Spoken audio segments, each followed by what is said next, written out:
Hi,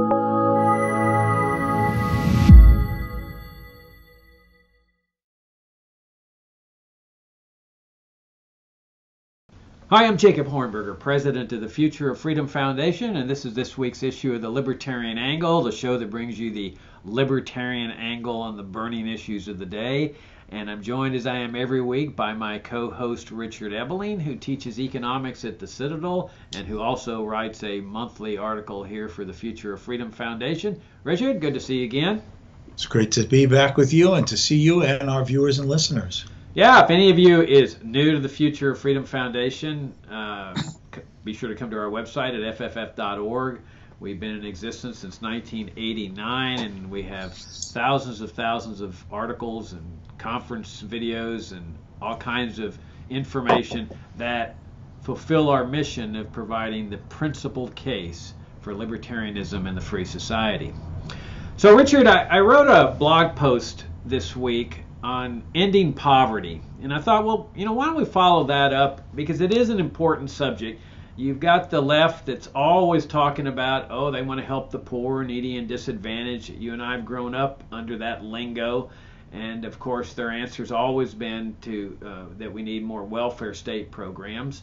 But over here on the conservative side, you've got a government-managed economy, not to mention that they support the welfare state too, Social Security, Medicare, Medicaid, education grants, the whole kit and caboodle.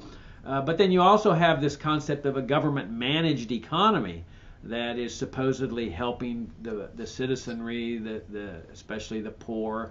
And then you've got control over trade, like Trump's trade wars, where he's taking care of American businesses. And the whole idea is that, and really this has been the idea since the beginning of civilization, is that government's job is to take care of the citizenry, and especially the poor. That the poor cannot manage on their own, and so you need government to do this. And if we go back, in the early days, the Middle Ages, the age of mercantilism and stuff, you see government always intervening in people's economic activities. Anti-speculation laws that prohibited middlemen who would go out and meet the farmers on the way to market and buy their products and then bring them to market and sell them at a higher price and make a profit. Anti-profiteering laws. And Adam Smith talked a lot about this in his book. In fact, the title of Smith's book is really kind of an interesting thing. We can sort of take off on that title here in this show. An inquiry into the nature and causes of the wealth of nations. That what is it that causes wealth? Because those on the left automatically assume that there's wealth in society. And so they see all this wealth and they say, oh, let's confiscate it. A billionaire doesn't need that much money. Let's take his money and give it to the poor.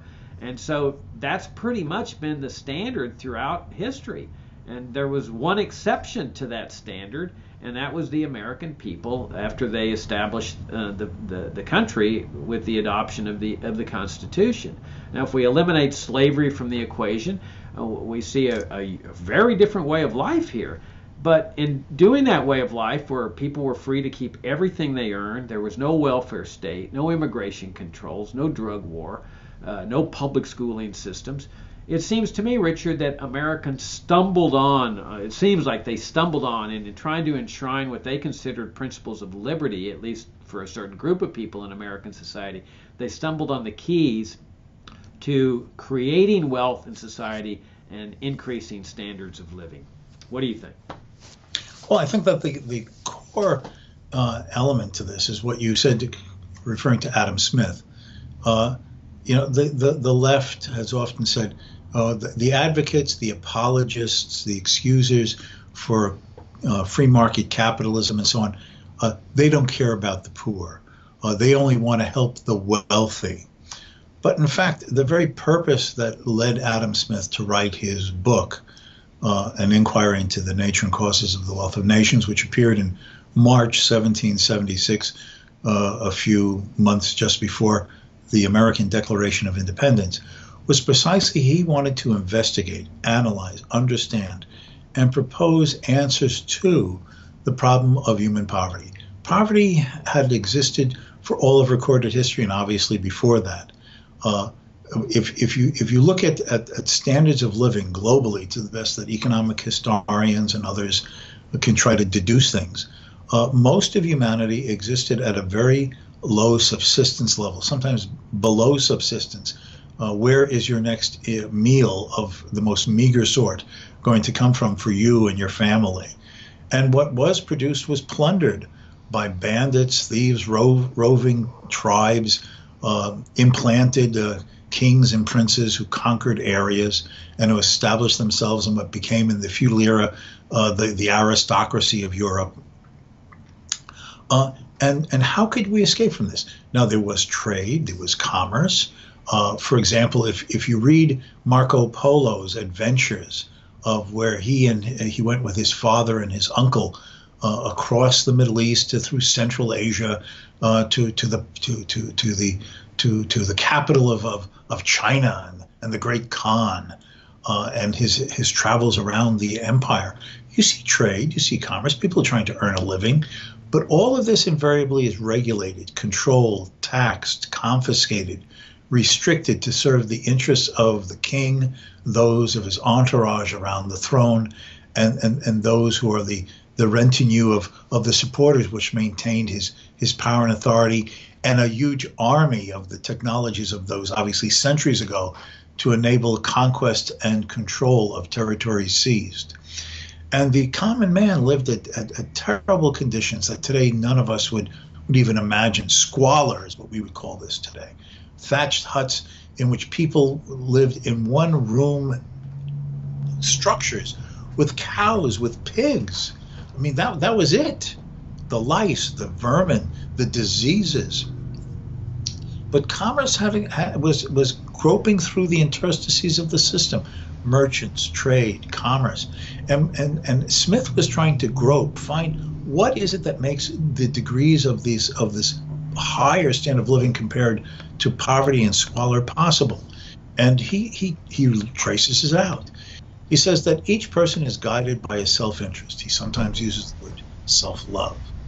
And individuals are motivated by this. The question is, how can we design or imagine an improvement of a society in which self-interest, rather than being guided or using plunder, privilege, power to improve the individual circumstances, is put into a circumstance in which his own self-interest will require him to act peacefully and productively to improve the circumstances of others if he's going to improve his own.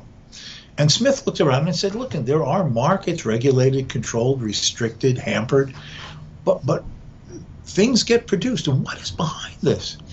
And he basically said that if you have a system in which there has emerged division of labor and interdependency, that you can't produce everything of your own. You need the butcher and the baker and the candlestick maker to provide you with things of the necessities of life.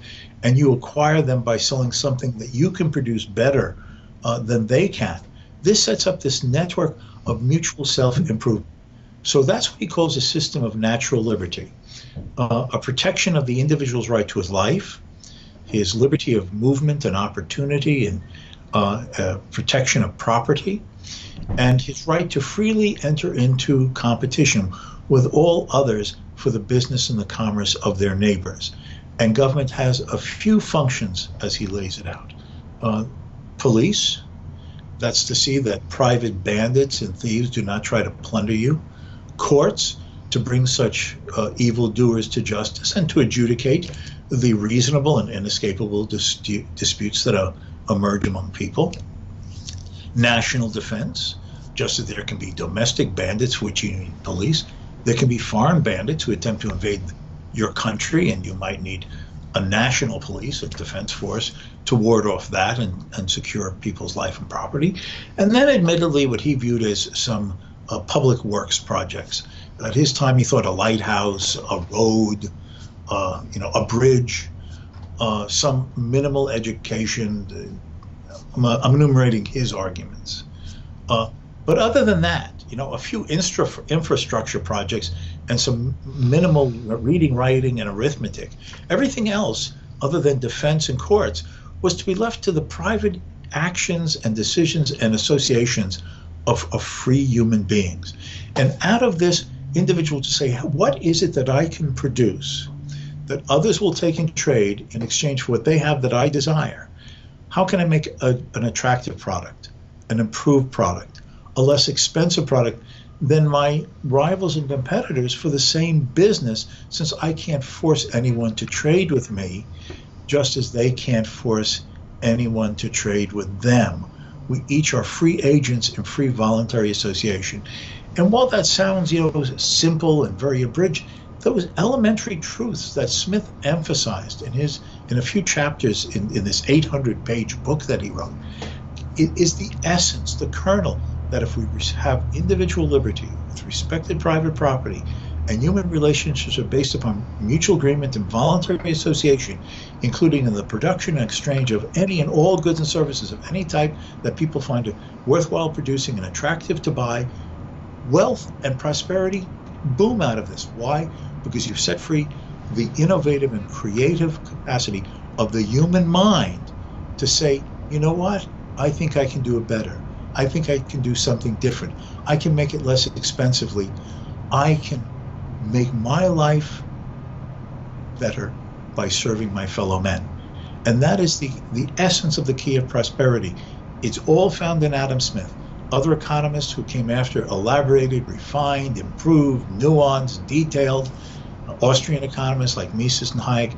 But the kernel of the essence of the system of economic liberty and personal freedom is all in Adam Smith's Wealth of the Nation. Those keys, turning the lock to degrees of a free society to the extent that they've existed, especially in the West, has given us the standards of living that we take for granted. The poorest person in the United States, lives far better than the wealthiest king of 3 or 4 centuries ago. And that is what free market capitalism has produced for all of us. Yeah, it really is impossible to overstate the revolutionary idea that Smith was raising, because prior to Smith, governments had regulated economic activity, taxed economic activity, and everybody believed that this was a normal function of government, just as most people today believe that's a normal function of government. Along comes Smith and says, hey, the reason that mankind has remained mired in poverty throughout all these eons is because government's doing this. And that if all you have to do is stop government from trying to help people with economic interdiction, especially helping the poor, and then society will blossom in terms of higher standards of living. In other words, if you want a wealthy society, you've got to stop the government from waging war on poverty. And that was a revolutionary notion. And ironically, the book was written in 1776, which was the same year that the Declaration of Independence was issued. So you have these two revolutionary ideas. Jefferson's idea that man is vested with fundamental, natural, God-given rights with which no government can interfere. And then you've got this economic revolution that says if you leave people alone in their economic activities, mankind will have soaring standards of living. You combine those two, and that's essentially the United States in the 19th century. Now, not only was enterprise free, Richard, there's two other factors that I want to raise that were extremely important. One is that, okay, people were free to engage in economic enterprise in the United States, and that meant no licensing laws, no permits to go do things, and I mean, they just didn't conceive of that you had to ask government's permission to sustain your life through labor. You just do it, and then consumers decide whether they want to patronize your business or not. But there's also the factor that people got to keep everything they earned. So while they're engaged in this economic enterprise, they don't have to worry about the government seizing 10, 20, 30, 40%. Government couldn't do that. They kept everything they earned, and they decided what to do with it. So there was no mandatory charity, which really isn't charity at all, but no Social Security, no Medicare, no Medicaid, no education grants, none of that. Charity was entirely voluntary. The result of this system, not only the wealthiest society, despite what people are taught in public schools about the Industrial Revolution, but also the most charitable society. These private charitable organizations were popping up every day. So you've got this massive accumulation of money that people are retaining, which is going into savings, which is being converted into capital, which means better tools and equipment for employers to give to their workers, making workers more productive. So you have this harmony of interest where all of a sudden workers are producing more. That means more productivity means more revenue, which means more money to be able to pay out in terms of higher wages. In one 20-year period, real wages, not inflationary wages, real wages doubled in the United States. Now, so that's one thing, capital accumulation that comes with that kind of society. That is the key to raising standards of living. Then there's trade, that in every exchange, both sides benefit. So to the extent that people are free to trade with everybody all over the world, they can improve their standard of living simply by trading with others. Because in every trade, again, they're giving up something they value less for something they value more, which means that even if you don't have any factories or industries, people can improve their standard of living just through trade. So the corollary of that is, to the extent that government is interfering with trade, it's interfering with people's ability to raise their standard of living. So these to me are the three major keys. The free enterprise that you're talking about, the enterprise that's free of government management and control, the ability to keep everything you earn that is vested in the accumulation of productive capital, and then free trade where people are free to improve their standard of living by trading with others. Yeah, if I can sort of mention an article that appears in the latest April issue of Future of Freedom, published by FFF Monthly. I have an article called "The America That Was, the Good and the Bad." And I quote from several foreign visitors who came to the United States in the 19th century. And one of them was Michel Chevalier, a very well-known classical liberal, free market-oriented Frenchman who visited the United States in the early and mid 1830s. And as I quote in the article, what type of image did he have of the American? He says, America is a model of industry. At the age of 16, a man goes out and starts his own business. At the age of 21, he has his own shop, his own establishment, and takes a wife. And by 22, he has a family. And that gives a stimulus even more for his industry and effort. The American accepts the fact that there's uncertainties and unpredictabilities. He may be an artisan, he might be a craftsman, he may be a lawyer, he might be a handyman, he might be an investor, or he might be a minister, or he may be all of these in order and sequence. But that everybody expects to be hard, industrious, and self-supporting. The Yankee has no sense of the man of leisure, because he sees all about him, everyone working in business. And if his father is in business and successful, he doesn't expect his father to give him a fortune, because he knows that tomorrow his father could lose it all. And his father's attitude, if you want a fortune, go out and establish your own.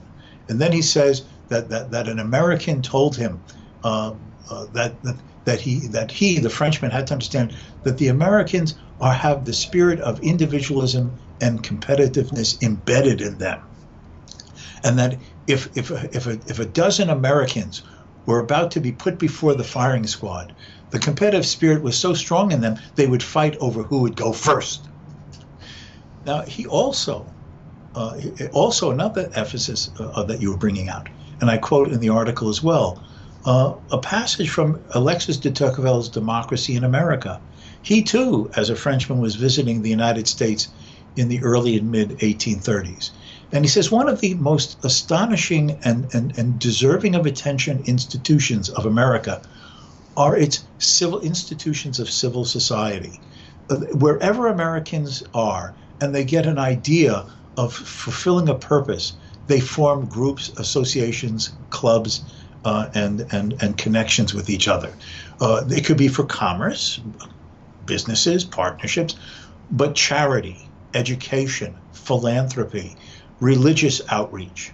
And that he says that this is an astonishing thing, that wherever you go, the voluntary associations are there to solve the common social problems without government. And he says, if there's anything that the European could learn, it should be paying attention to this amazing proclivity of Americans to form voluntary associations with others outside of government to solve their problems, whether it be business or culture or philanthropy or religion. That this is the hallmark of a free society, voluntarism, not compulsion. Yeah, in fact, Alexis de Tocqueville said much the same thing when he came to visit America, that he just couldn't believe all of the private militanary, if that's the way you pronounce the word, charitable organizations that were coming into existence. But the only way they can do that, Richard, is if there's wealth there. If people have the wealth to donate, to fund these things, the opera houses, the hospitals and so forth. And that's how everything was getting funded. The government wasn't funding any of these things. Now, let me clarify this, because every time I bring up this and this point about the standard of living and the principles of economic liberty in the 19th century, I inevitably get criticized by libertarians to say, oh, it wasn't a purist society. You're implying that it was a pure libertarian society. And no, it wasn't. I mean, we know that slavery was there at least up to the 1860s. And there were women didn't have the right to vote, and Jim Crow laws were coming into existence, but that was because blacks were outcompeting whites and they needed protection from the competition. But when you look at the principles of economic liberty, Richard, it truly was a remarkable period. I mean, if you look at like 1880 to 1900, yeah, there was the crony capitalism, the government business partnerships, the land grants to the railroads, which we libertarians would oppose. But in terms of what we argue about in terms of economic liberty, that's as close as we have ever come to a libertarian economic society. And it was an exciting period. Not only were all these charitable organizations coming into existence, there was also inventions that were taking place. And remember, there was also open immigration, so you had the excitement, all these influx of immigrants who were coming in, many of whom would become millionaires because they would provide a good or service that people were willing to pay for. And so that's another irony in this, that here you had this unique society, very strange society, no income tax, no welfare state, no social security, no public schooling systems, and then no immigration controls. So here's the irony. All the poor people are leaving Europe and Asia, where government was taking care of people with government intervention, to come to a society where it was essentially, they called it root hog or die, where there was no government safety net. And this is where the poor were coming because they saw it as an opportunity to finally break the chains of poverty. And many of them did in 1, 2, or 3 generations. So Americans had discovered the key. And as you point out, today we're still, enjoying the fruits of that massive accumulation of capital that took place 100 years ago. I mean, the government certainly has tried to interfere with that and has interfered with it with the massive welfare state, the warfare state. I mean, today nobody saves money, or very few people save money. So you don't have the massive accumulation of capital anymore, but there still is that massive base of capital that existed through the 1800s and through much of the 1900s. It was able to go faster than the rate that the government was able to confiscate it. And that's the problem, is that the left still sees this massive amount of money in society and they want to confiscate it. But what ends up happening? Well, look at Cuba. Castro gets into power. He sees all these wealthy companies, wealthy industries, and it wasn't a libertarian society by any means. It was very crony capitalist. But the leftist mindset is, instead of getting rid of the controls and the management of the economy and increasing competition for all these big firms, let's just take the money of these big firms. Let's nationalize them. Let's take their homes. And yeah, for a while it's great. The poor love it. Man, I'm I'm living in a mansion with 10 other families here. But what ends up happening, the economy starts to degenerate, devolve into where everybody has nothing and everybody's starving to death. Yeah, another element of this is which you alluded to, the idea of the spirit of the American. This is something that these foreign visitors to America in those early and mid decades of the 19th century always highlighted, because it seems such in stark contrast to the European societies from which they had come. and that is that whether it was the person already born in the United States or the newcomer like the native born American, soon had or already had this spirit of self-responsibility, believing that the future could be better than the past, that they could make a difference in their own life through industry, hard work, innovation, finding a place in the society through business and commerce. All of them said, America is a land of business. Everyone is in business. Everyone was concerned with the acquisition of money. Now, for many Europeans, particularly the wealthy ones who could visit America at that time, right? Things were expensive to travel back then, more than today, in real adjusted terms. They just care about money. They're not concerned with culture. But money represented the fact of freedom of association. I expect I expect not to have to pay any tribute to you above me, nor do I expect a few crumbs from the table from you above me. Instead, each person deals on a fair and eye-to-eye and equal basis. I will do this for you if you do this for me. As Adam Smith says in The Wealth of Nations, that is the basis of all trade and commerce. We do not expect our dinner from the benevolence of the brewer or the baker, but appeal to their self-interest to do these things for me, since I can do something reciprocally for them. And that was the spirit of America. The foreign visitor said, Americans are charitable, as I alluded to and you mentioned earlier, charity, philanthropy, religious good works. But there was a sense that those were possible only because of the wealth that the free society enabled individuals to generate through their voluntary trades and associations with others, and was only ethical and moral and likely to hit their mark when individuals, again through their self-interest, are motivated to see that when they apply some of the wealth that they've created, that it is used in a correct and efficient and successful way in assisting those who seem to need a helping hand, rather than relying upon a bureaucracy of the state. And the spirit of the people was the hallmark of freedom that stood out in the minds of many of those visitors. Yeah, that's a great point, because, let's assume that a guy is getting really, really wealthy in a free marketplace. Even if he doesn't donate any of his money to any cause, he is still benefiting mankind. Okay, how is this possible? Well, because he's providing goods and services that are benefiting mankind. And how do we know they're benefiting? Because people are willing to buy them. So if you have like a guy like Bill Gates or Steve Jobs, let's say they never donated one dime to charity. Look how much they've benefited mankind with their products and their services without even donating a dime to anybody. So they've increased people's standard of living in that indirect way. And I think another point to make here, Richard, is that this is possible for any country today to do. I mean, if a country wants to get out of poverty, this is the prescription. I mean, Adam Smith gives you the solution to this. One of the best programs that's ever been produced was a series called Free to Choose by Milton Friedman. And I'm sure it's online, and it's really worth watching if you've never watched it. I'm talking to our viewers here, which I know you've seen it.